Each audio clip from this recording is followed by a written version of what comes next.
Good morning, everybody. It's a great pleasure to be here. It looks a little bit like an air-conditioned igloo, which tells us something about the challenges of urbanization and urban life in hot and arid cities.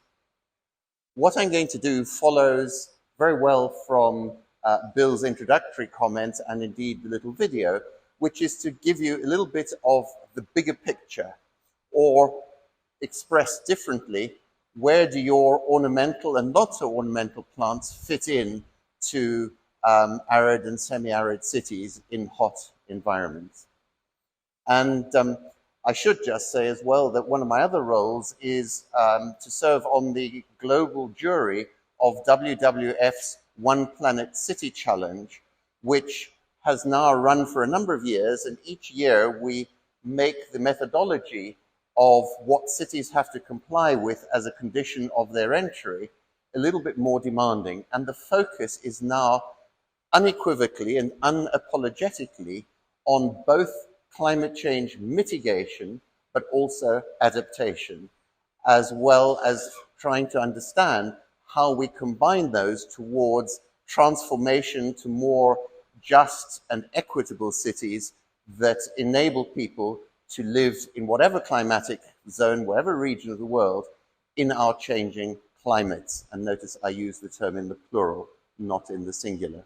So with that introduction, the focus today is very much on the kind of urbanism that is growing very rapidly, not just here in Doha, but throughout the Gulf region and indeed beyond. And one example that is highly pertinent is Phoenix, Tempe, in Arizona in the USA, which has been the most rapidly growing American, US that is, metropolis in recent years, and which is literally grinding to a halt because of increasing water shortage after a drought that's lasted 4 or 5 years, unprecedented severity. The water of the Colorado River, which feeds much of that part of the US, is at record low levels. And a few months ago, the urban authorities actually canceled the development licenses of 2 large new suburbs, we might call them, developments on the fringe of Phoenix, Tempe, because they realized they simply weren't ever going to get water there or to be able to sustain them. So if a country is wedded to private sector-led, low-density sprawl has reached, as it were, those buffers at the end of the line, I think it's a warning signal that we would all do well to take note of, and again, has particular relevance in contexts like this. It's also, I think, profoundly important, not for people who live in the Gulf or this part of the world, but those who are visiting from different climatic zones, different regions, to realize that although today the sustainability challenges facing the kind of rapid urbanism that we are experiencing are very profound, historically, urbanization and cities in this part of the world were extremely sustainable, as indeed they were in many other world regions.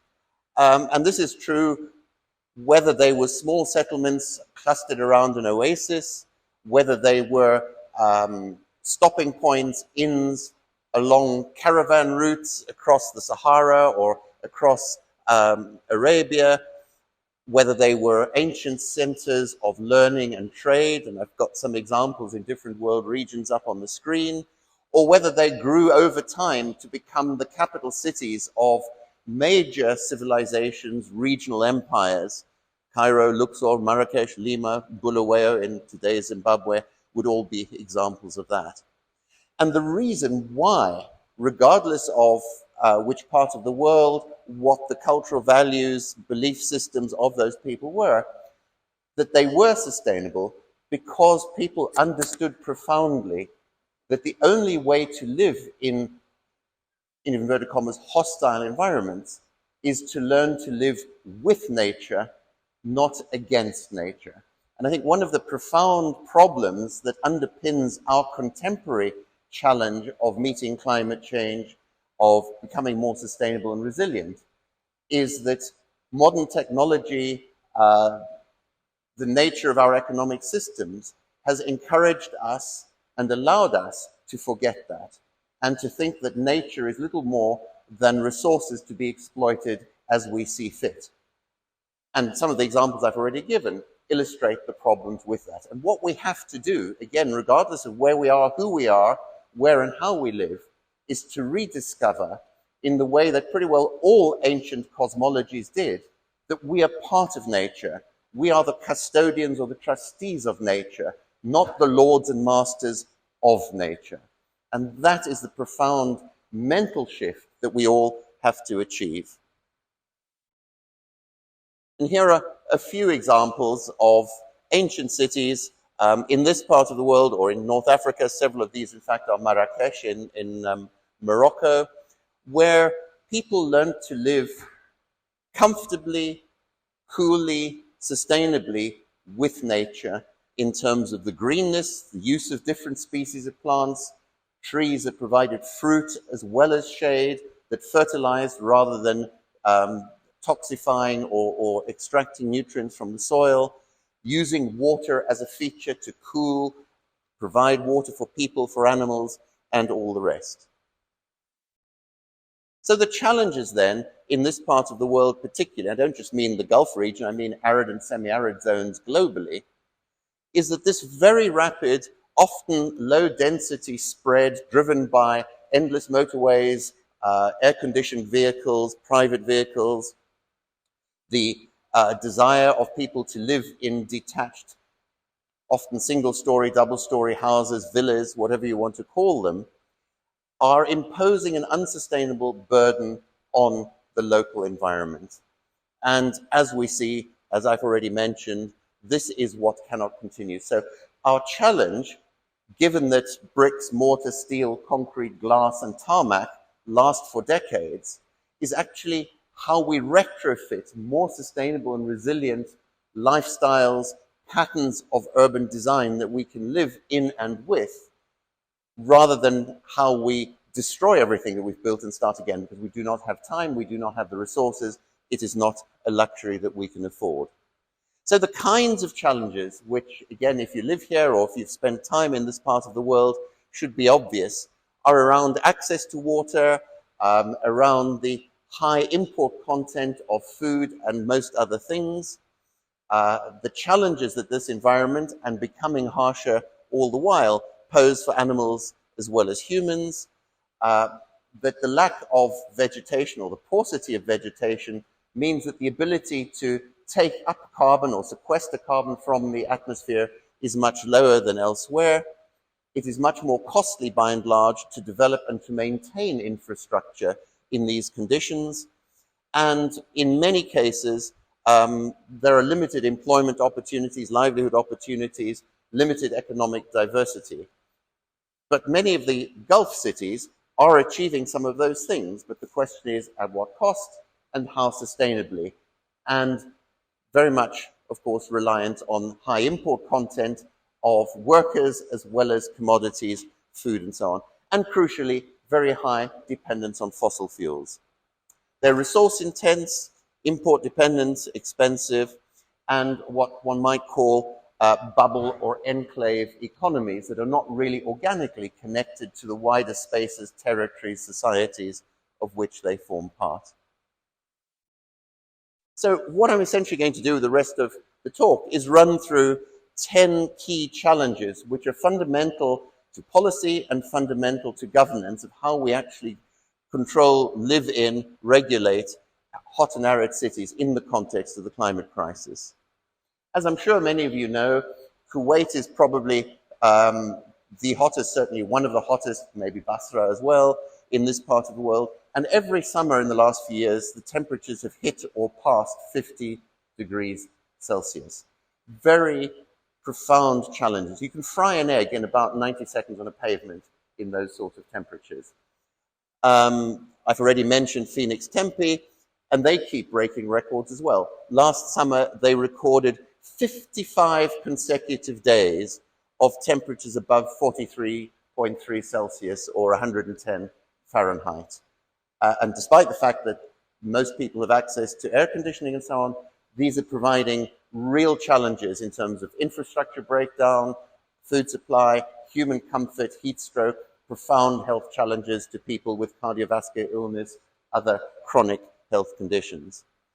In many places, perennial water resources that have been relied on for centuries have become seasonal or disappeared altogether. Groundwater extraction through tube wells, deeper wells, pumping means that the water table is declining. I remember probably 20 or 25 years ago, the shock in Bahrain when many of the date plantations died from one season to the next, and nobody could understand it.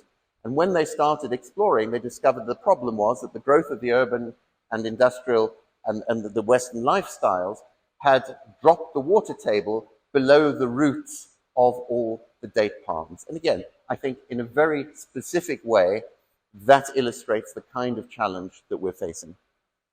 Health conditions I've already mentioned, and you'll see in the next slide some examples from a very different part of the world that present profound survival challenges in the short term, never mind the long term.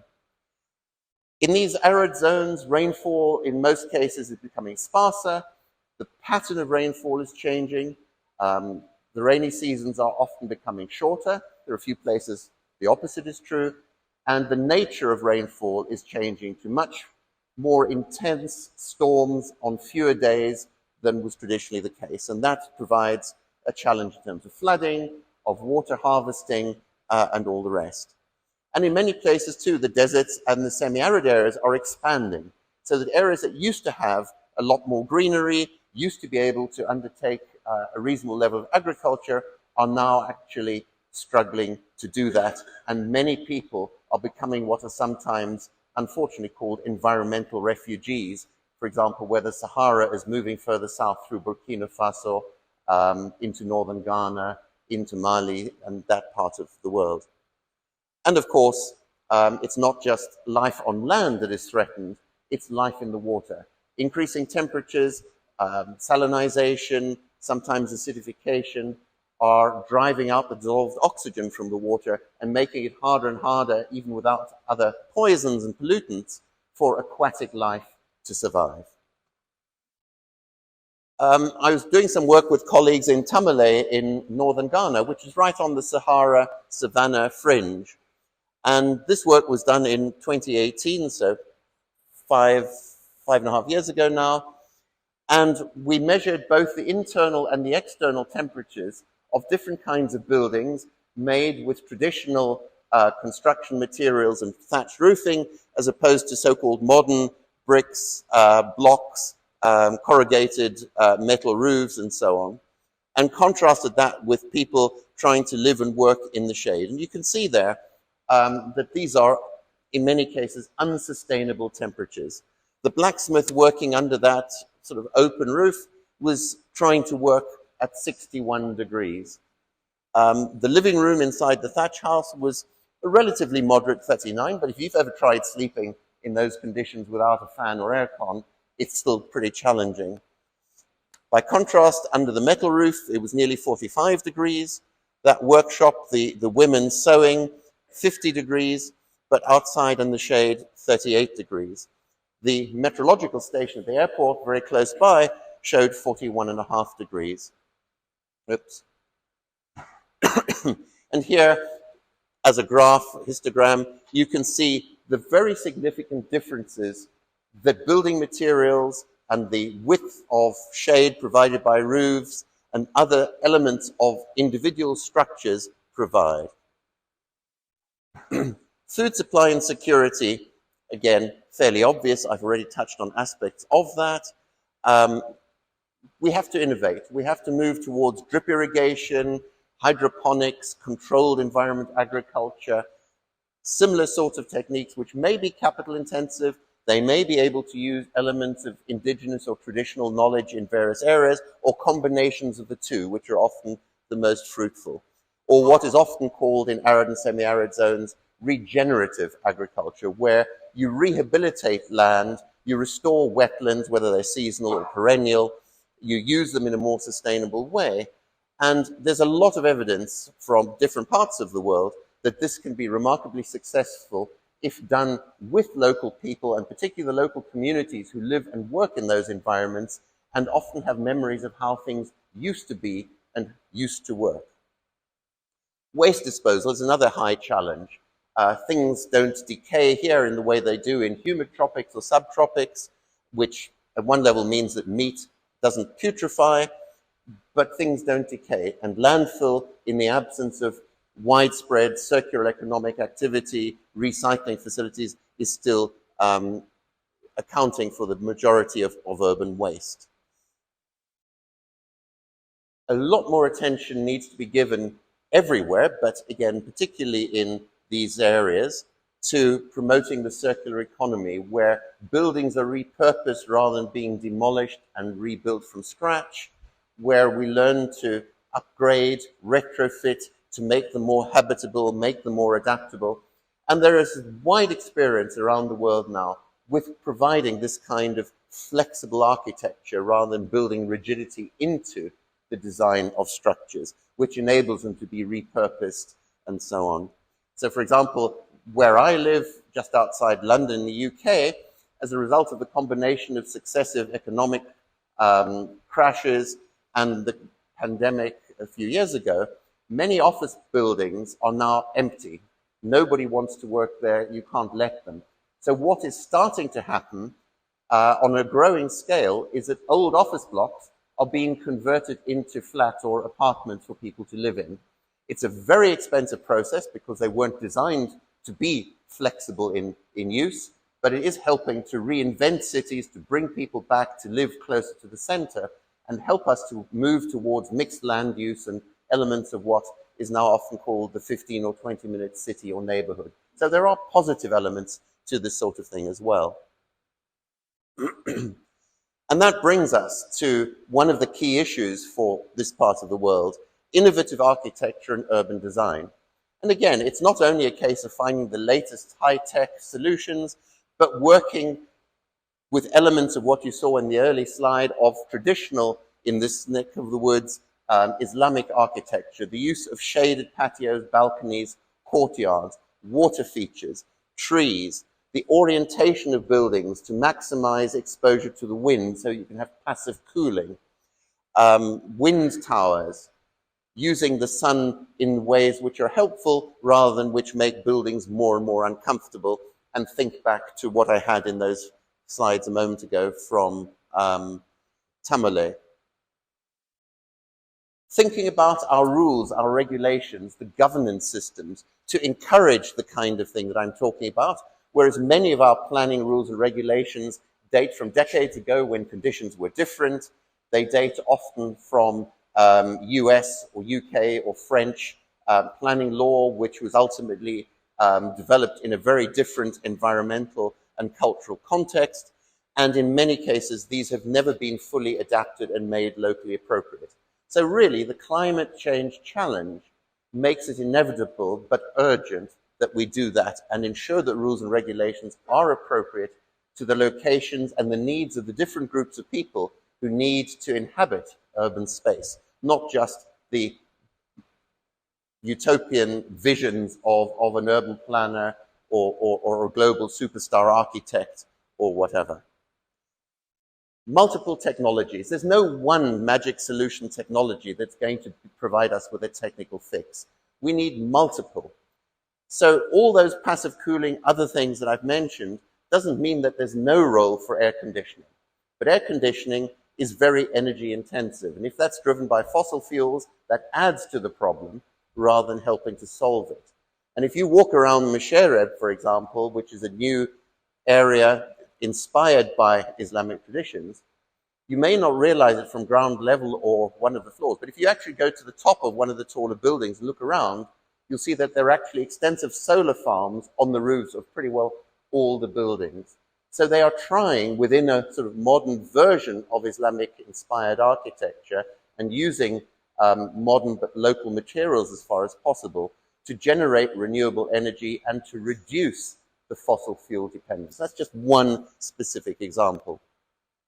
And fundamentally, it's also about, as it were, the software systems, the communications, the governance, our behavior, our awareness of the problems, and learning, as I was saying at the beginning, to live and to design with nature, not to try to define it.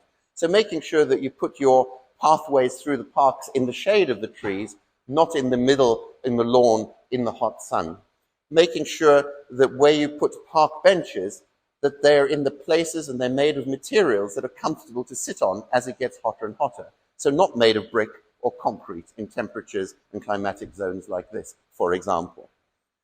And crucially too, most urban design everywhere in the world is driven by the people who have professional training. They are, as it were, town planning experts, engineers, and so on. But the people who are on the margins of society, the poor, minority communities, hard to reach groups within communities, people with disabilities who can't move around and take for granted the sorts of walking that is required, climbing of steps that able-bodied people do, very rarely are fundamental parts of the initial urban design. And that too can help us to change for the benefit of everybody by thinking about people who don't have the same sorts of mobility and access as the rest of us. And again, back to the kind of work that you do and where the plants in different combinations fit in. Increasingly today, we talk about not just green infrastructure, but blue-green infrastructure, the aquatic as well as the land-based, and linking up these different pockets, little parks, gardens, into networks, into corridors, which people can use for leisure. It helps biodiversity, enables animals, birds, insects to migrate, to take advantage of different opportunities within the environment. But that's also part of, as it were, urban greening of the circular economy, generating many new jobs. It's not a case of losing jobs. Actually, there's a net gain in employment through doing these sorts of sustainable adaptations, which are also sensitive to the changing climate. Linking up to renewable energy, retrofitting buildings according to local conditions. And here and in many other parts of the world today, we have environmental design as a fundamental part of architecture and urban planning. In this part of the world, LEED seems to be the leading building code. Many other places have national green building councils. There's also something called BREEAM, the Building Research Establishment Environmental Appraisal Methodology, developed in the UK, but now in use in, I think, 45 or 50 countries around the world, and so on. There's also an important role for producing food within the cities. It's also green, but picking up the point in the introductory comments, this is not ornamental, it's productive. It's green, it's biodiverse, it can help with carbon sequestration, it covers the ground, it helps with cooling, and it provides employment, reduces food miles, improves food security, again, particularly for poor and vulnerable groups. And all of this put together can really help us to tackle climate change, make our lived experience of lives in cities more sustainable. And it's about integrating the bricks and the concrete and the steel and the tarmac with the soft spaces, the green and the blue, and in many cases also the grey or the brown as important parts of the natural environment.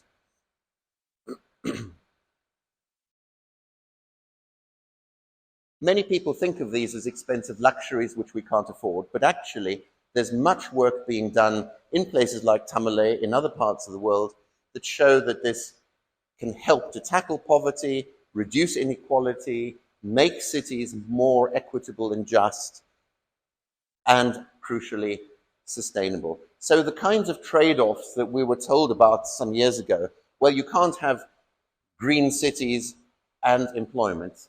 It's one or the other. That is not the case. Many of those apparent contradictions, many of those tensions have actually been addressed, and research has shown that if you do this wisely and you invest appropriately, you get multiple co-benefits. So greening the city, making the water and the land in a more integrated infrastructural system can achieve multiple objectives with the same investment. And finally, we should also just remind ourselves, talking of just cities or good cities as a sort of planning aspiration, that there is a geopolitical element to greening as well. Who lives where? Who lives in the green and the comfortable, the cooler space at the top of the hill? Who lives in the valleys? whose land gets expropriated to build at the top, can be a highly political issue. And that simply focuses us on the importance of justice and equity. Because as we've known for a long time, but has been part of UN thinking and planning, at least since the Brundtland Commission report in 1987, Our Common Future, is without removing or greatly reducing poverty and inequality, sustainability and by extension resilience become meaningless. We cannot do them without tackling poverty and inequality. And there in 4 bullet points are the key messages that I'd like you to take away from this presentation. Thank you very much.